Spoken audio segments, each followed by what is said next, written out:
Assalamualaikum dan salam sejahtera. Bertemu lagi kita dalam Sains Tingkatan 3. Okey, kita masih lagi dalam bab 8 iaitu keradioaktifan dan pada hari ini kita akan menyambung perbincangan kita terhadap subtopik 8.3 iaitu sinaran mengayon dan sinaran tidak mengayon. Jadi terlebih dahulu para pelajar boleh merujuk kepada buku teks Sains Tingkatan 3 masing-masing pada halaman 240. Okey, baik. Mari kita mulakan.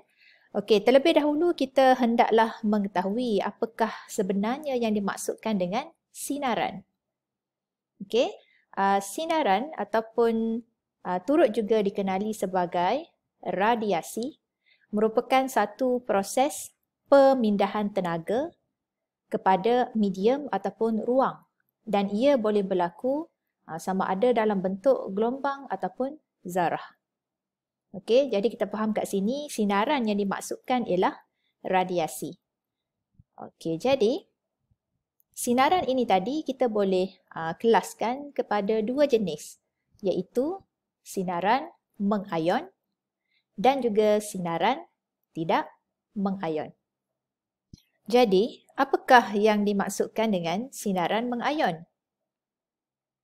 Okey, sinaran mengayon ni sebenarnya ialah sinaran elektromagnet yang mempunyai cukup tenaga untuk melakukan proses pengayonan atom atau molekul. Kalau nak lebih senang faham, okey, apabila sesuatu sinaran, contohnya sinaran radioaktif melintasi udara, ia akan menyebabkan terhasilnya ion positif dan juga ion negatif. Maka sinaran ini kita panggil sebagai sinaran mengayon. Kita lihat pada gambar rajah 8.8 ini. Okey, contohnya kita ada molekul udara yang neutral. Macam sekarang di sekeliling kita ni ada molekul udara dalam keadaan neutral dan tiba-tiba terdapat zarah alfa yang melintasi ruang udara berkenaan. Maka apa yang akan berlaku? Okay, zarah alfa itu tadi yang merupakan sinaran radioaktif akan menyebabkan molekul udara yang neutral itu tadi telah pun terayon. Maka terhasillah ion-ion positif dan juga ion-ion negatif. Di mana kita katakan di sini tadi bahawa udara itu tadi telah pun terayon. Dan zarah alfa itu tadi akan kehilangan tenaga. Okey, jelas untuk sinaran mengayon. Seterusnya kita akan lihat pula apakah yang dimaksudkan dengan sinaran tidak mengayon. Okey, sinaran tidak mengayon ni ialah sebarang sinaran elektromagnet yang bertenaga rendah yang tidak dapat mengayonkan atom ataupun molekul. Okey, untuk lebih jelas kita perhatikan pada gambar rajah 8.9 ini untuk kita mengenal pasti contoh-contoh ataupun jenis-jenis sinaran mengayon dan sinaran tidak mengayon.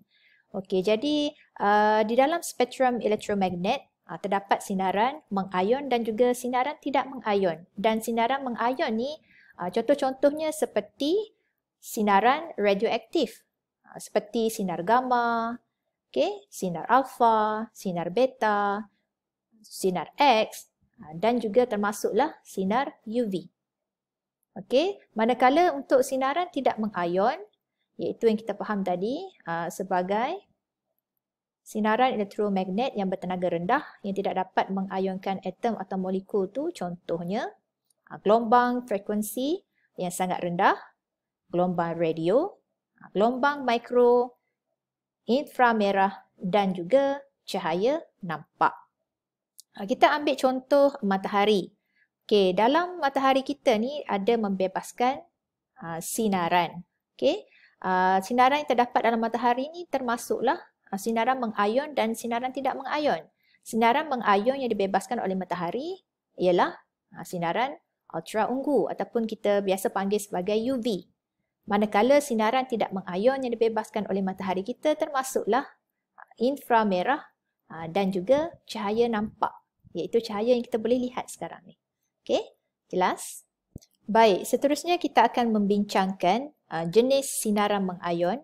Seperti yang telah kita tahu, terdapat 3 jenis sinaran radioaktif yang merupakan sinaran mengayon, iaitu sinar alfa, sinar beta dan juga sinar gamma.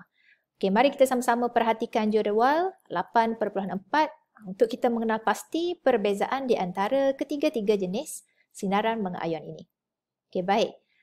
Pertama sekali kita lihat dulu sifat semula jadi bagi ketiga-tiga jenis sinaran ini, di mana sinar alfa ni secara semula jadinya merupakan nukleus helium yang terdiri daripada 2 proton dan 2 neutron. Manakala sinar beta merupakan elektron yang berhalaju tinggi. Dan sinar gamma pula merupakan gelombang elektromagnet. Disebabkan sinar alfa terdiri daripada 2 proton dan 2 neutron, maka sinar alfa adalah bercas positif. Sinar beta yang merupakan elektron bercas negatif. Manakala sinar gamma yang merupakan gelombang elektromagnet tidak memiliki cas atau kita boleh panggil juga sebagai neutral. Okey.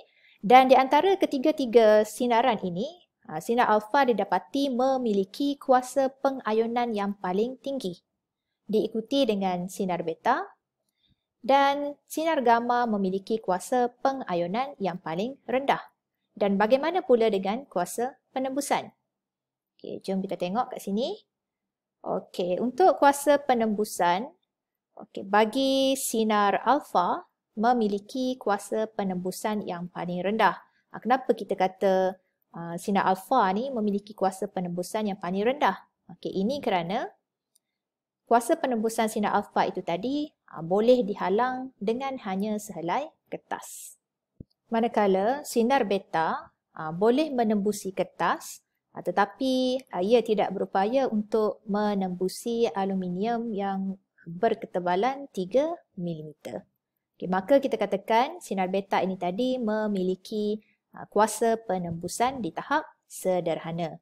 Manakala untuk sinar gamma yang mana ia merupakan satu gelombang, ia boleh menembusi hampir kebanyakan benda, tetapi ia juga boleh dihalang dengan plumbum yang berketebalan 10 cm. Maka kita katakan di sini, di antara ketiga-tiga sinaran ini, sinar gamma memiliki kuasa penembusan yang paling tinggi. Okey, seterusnya kita akan memerhatikan kesan pemesongan oleh medan elektrik, di mana tadi kita tahu bahawa zarah alfa merupakan zarah yang bercas positif, maka ia akan terpesong ke arah plat negatif. Okey. Dan bagi zarah beta pula yang bercas negatif, ia akan terpesong ke arah plat positif.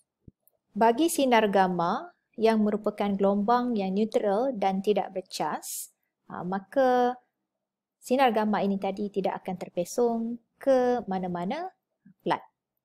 Okey, seterusnya kita akan memerhatikan pemesongan oleh medan magnet, di mana kita mengetahui bahawa magnet ni dia memiliki kutub utara dan juga kutub selatan. Jadi bila kita melalukan sumber radioaktif, kita dapati zarah alfa akan terpesong ke atas, manakala zarah beta akan terpesong ke bawah.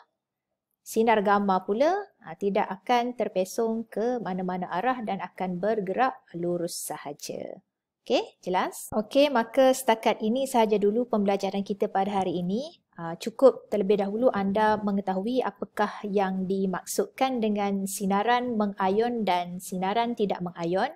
Anda juga telah mempelajari tentang jenis-jenis sinaran mengayon dan sinaran tidak mengayon.